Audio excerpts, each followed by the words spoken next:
Let's jump right in. Welcome to this explainer, where we're unpacking a fascinating and honestly deeply misunderstood topic, the economics of owning a hospital.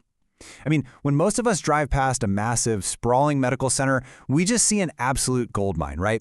We assume that because medical bills are famously enormous, owning the actual building where all that medicine happens has got to be a guaranteed ticket to incredible wealth. But, as we're about to see, the reality of this business is way more precarious than it looks from the outside.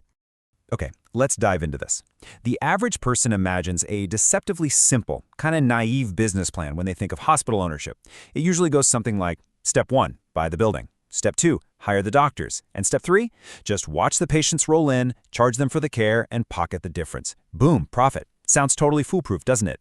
But surprise, surprise, it is almost never that simple. To really grasp what's going on here, we have to completely shatter the illusion of what a hospital actually is. Sure, it looks like a place of healing, but from a pure economic standpoint, it's literally one of the most expensive machines a human being can possibly own. Think about a shoe factory for a second. If nobody's buying shoes this month, what happens? The factory slows down, they turn off the lights, send the workers home, and pause production. A hospital cannot do that. It is a massive, complex machine running 24 hours a day, 7 days a week, no matter what. The lights stay on, the equipment stays warm, and the highly paid staff stay on the clock. It is actively burning through cash whether a patient walks through those emergency room doors or not.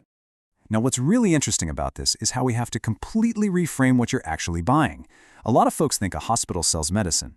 Actually, scratch that, a pharmacy sells medicine. A hospital sells something closer to a phenomenally expensive subscription to readiness. You are selling access. You're paying for a massive building, incredibly complex equipment, and teams of highly trained people to literally just sit there ready and waiting for the exact instant something goes horribly wrong in someone's body. That operating room has to be fully prepped and sterile at 3 in the morning for an emergency that might never even happen. That state of readiness is what a hospital actually produces, and maintaining it is extraordinarily expensive. So, let's talk numbers, starting before a single patient even walks in the door. If you want to build a hospital, you're going to quickly slam into a brutal industry rule of thumb for construction costs: $1 million per bed. And to put that into perspective, that is not $1 million for the whole building, that is per individual bed. That means if you want to build a very modest 120-bed community hospital, you're looking at dropping over $112 million just for the empty shell, just the walls, the wiring, and the plumbing. Want a 500-bed trauma center? You're climbing well past $600 million. And remember, that $100 million shell is completely empty. The equipment compounds these costs at a frankly staggering rate. Just take one piece of tech, the MRI machine. A standard mid-range scanner that any typical hospital needs is going to run you between $1 and $3 million. But here's the hidden catch. That machine has to sit inside a magnetically shielded room, built specifically to contain its magnetic field. Prepping that room alone can cost anywhere from $300,000 to $1.6 million. Add it all up, and a single MRI suite, ready to scan just one patient, can set you back up to $5 million. And you have to multiply that level of expense across every single department in the building. But wait, hold on. You can't just open the doors yet. A hospital is one of the most heavily regulated structures a private citizen can own. In a lot of states, you first need what's called a certificate of need, basically a government approval process that can completely kill your project if regulators decide the area just doesn't need another hospital. Then you've got independent accreditation, which can take well over a year. And during that entire year, your $100 million building is just sitting there, totally empty, bleeding maintenance money, and generating absolutely zero revenue. Throw in multi-million-dollar malpractice insurance, and a lot of hospital projects end up spending an extra 10 to 20% of their total construction cost just fighting through the red tape so they can finally open their doors. Okay, so you finally open. Well, that's when the real financial bleeding begins. Operating a hospital requires keeping it fully staffed and fully stocked, absolutely no matter what.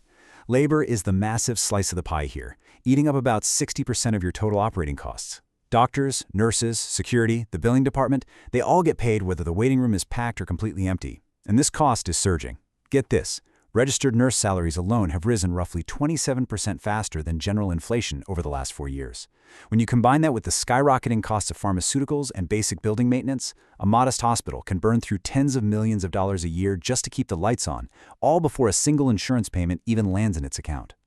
Let's move on and see how this builds into one of the most dangerous situations in healthcare finance: the discount hospital trap.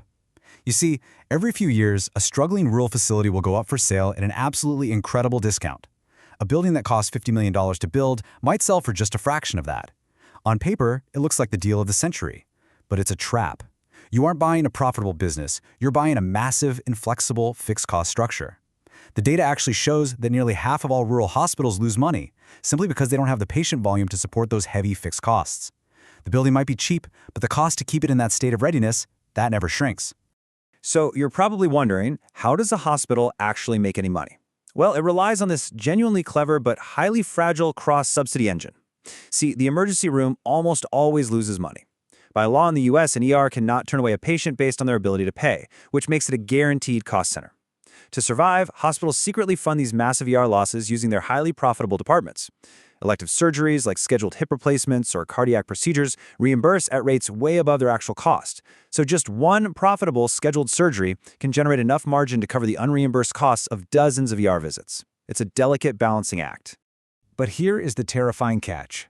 Every single number in that clever cross-subsidy calculation depends entirely on a variable the hospital owner cannot control: the payer mix. Basically, who is actually paying the bill? If a patient has private insurance, they might generate strong reimbursement. But that exact same procedure on a patient with Medicaid, that might barely cover the actual cost of the care. And an uninsured patient might generate nothing at all, becoming what the industry calls bad debt. And right now, national data shows hospital bad debt and charity care are rising by double-digit percentages year over year. So the crucial point is this brutal asymmetry. When people imagine owning a hospital, they picture a literal money machine because, let's face it, the bills are huge. But an enormous hospital bill is absolutely not the same thing as an actual payment. A $50,000 charge might result in a $12,000 insurance payment, or literally nothing at all. The cost side of the business, the labor, the building, the maintenance, is entirely rigid. The revenue side, the patient volume, and that crucial payer mix is completely fluid. Your costs do not shrink just because your revenue does. The Steward Healthcare Collapse. To really see what happens when this delicate balance of fixed costs and fluid revenue completely breaks down, we just have to look at the timeline of Steward Healthcare, run by CEO Ralph de la Torre. Their story is basically a masterclass in structural failure.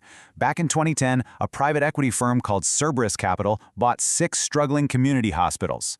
Stewart then went on a massive buying spree, eventually swelling to 36 hospitals. But in 2016, they made a fatal move on paper, a sale-leaseback deal. They sold the real estate underneath their hospitals for a huge upfront cash payment and then leased those exact same buildings back at a severely high annual cost. Cerberus eventually exited with a reported $800 million gain, but Stewart, by 2024, they filed for bankruptcy. That sale-leaseback deal effectively converted Stewart from a hospital owner into a hospital tenant. They locked themselves into $6.6 billion in long-term lease obligations, and rent had to be paid every single month regardless of patient volume. As those rent payments devoured their cash, vendors stopped getting paid, and the human cost was horrific. Investigations documented over 650 instances of deficient patient care. In one truly tragic case, a new mother died from internal bleeding simply because the life-saving equipment doctors needed to stop it had been repossessed by an unpaid vendor. While all this was happening, the CEO drew a massive salary and owned 2 private yachts. By the end, the whole system collapsed under $9 billion in total bankruptcy liabilities. And the damage doesn't just vanish when a hospital goes bankrupt. It completely ripples through the community. When a bankrupt 77-bed Stewart Hospital closed its doors in a rural Massachusetts town, local ambulance transport times jumped by roughly 20%. Why? Because patients now had to be driven significantly farther just to reach the next open emergency room.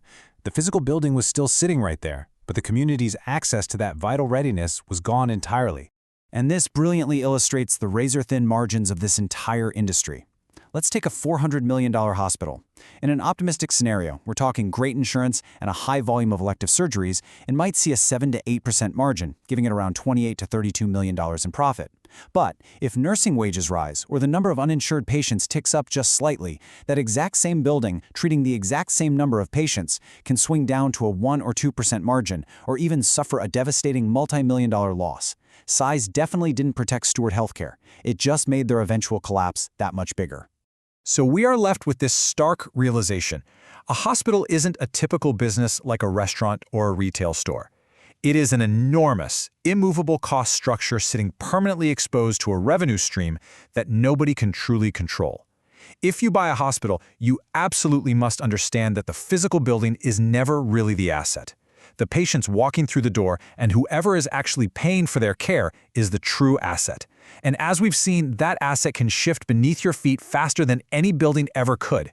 It really makes you wonder, if the building isn't the real asset, do you actually own the business at all? Definitely something to think about. Thanks for joining me for this explainer, and keep questioning the economics of the world around you.